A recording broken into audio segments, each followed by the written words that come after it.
Hey, what's going on, guys? Hope everyone had a really great week. Haven't made one of these videos in a while, but I wanted to make a video on software developer life and add to this series.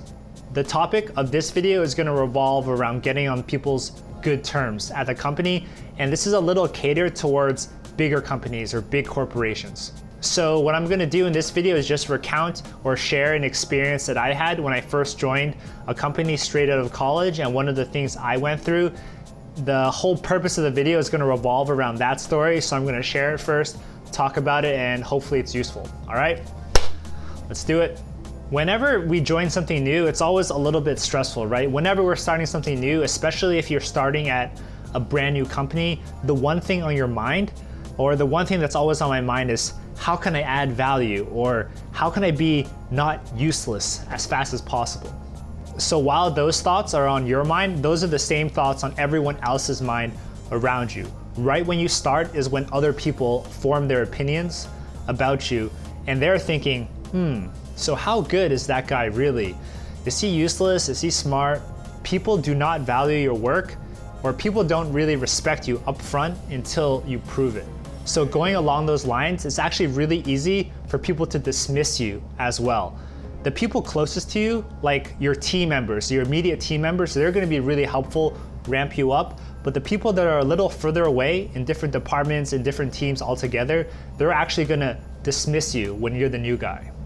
All right, so I think you guys are getting the gist of what I'm trying to say here. For the rest of the video, I'm just going to share one experience I had at a company when I was the new guy, and how I was kind of easily dismissed by other people, and how I kind of overcame that. So now I'm just going to get into the story, and hopefully it's helpful.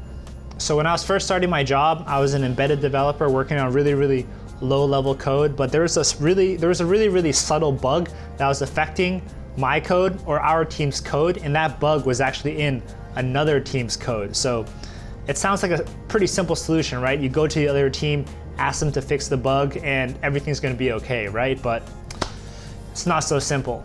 So this bug was really subtle. It didn't happen all the time, and it wasn't one of those deal breaker shit hits the fan type of bug. It was kind of like, it's okay, we can push that off till later. So it wasn't too serious of a bug, and it could kind of be fixed manually whenever it happened. So for a long time, we just dealt with this bug whenever it came up.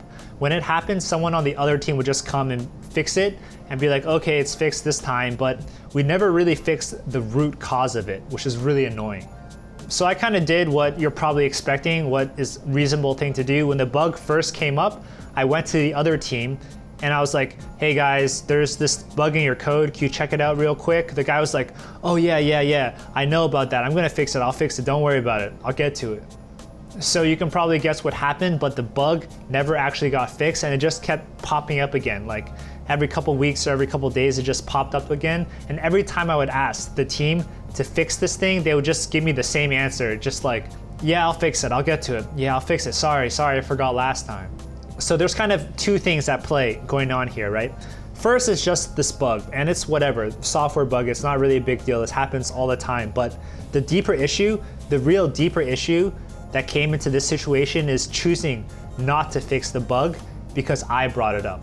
And this is what's a little tricky. Maybe it's because I was just the new guy, and whatever I said, he just didn't really take it too seriously, so he didn't think it was a problem. Maybe the other guy had a lot of other important things to work on, and this was the least of his worries. So you can imagine after a while, I was getting a little frustrated. This other bug from this other team, which they've acknowledged, was affecting our code every now and then. I was just getting annoyed, it wasn't getting fixed. Every time I asked, it was the same answer, and damn it. Finally, after a couple months of this, I just stopped asking to fix this bug, but there was a very specific, a really explicit turning point when kind of everything changed. There was a separate issue, not related to the bug at all, but there was the thing that my team needed to do to help out the other team, which that guy was on. So I'm gonna get a little technical here, just really quickly, but there was a lot of teams working on a lot of different sets of code, but when you compile, all that code comes together into one binary. So you can imagine 6 teams working on all different parts of code. When it all gets compiled, it turns into this one file. I was pretty familiar with our compilation system and how things were linked and compiled and all that stuff. So I wrote a script to actually kind of deconstruct that file and give a good report and good insight on what's actually going on inside this file. So my script, the thing that I wrote, was actually useful for a lot of different teams. So what I did was, I knew this script would be particularly useful for that guy with the bug. So I just gave him the script. I was like, hey man, I think this would be useful for you. I wrote this script to deconstruct that file. Check it out when you have a spare time and let me know. The guy actually really liked the script. He said it was really useful, helped him out with his day-to-day stuff, and he was actually really happy with what it did.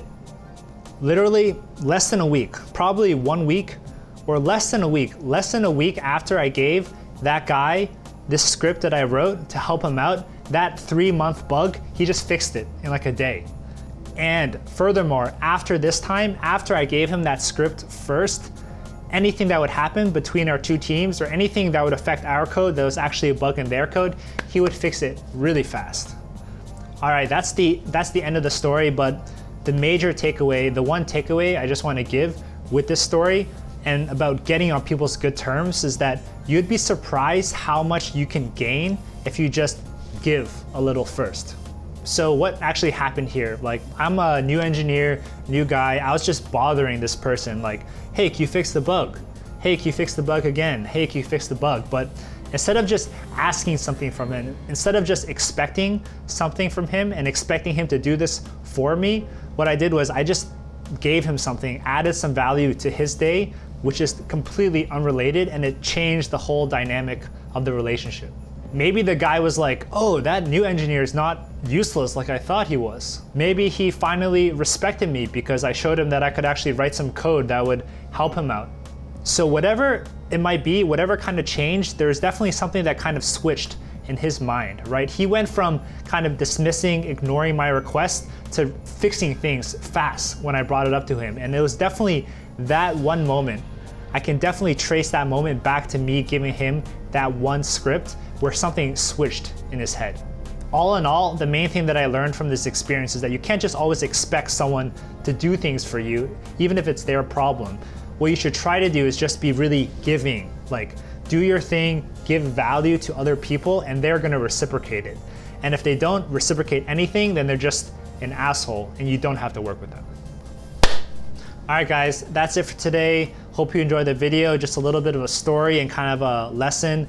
This was a really big turning point for me in my software developer, software engineer life or whatever, but this exact moment when I kind of figured this out, it definitely helped boost a lot of my relationships. So another episode in software developer life. If you're the new person, you will be dismissed pretty often, but you can get over it and it's not gonna be a permanent thing, all right? If someone permanently dismisses you, they're just, forget about that person. But hope you enjoyed the video. Please like the video, leave me a comment, subscribe, all that stuff, and see everyone next week, all right? Take care.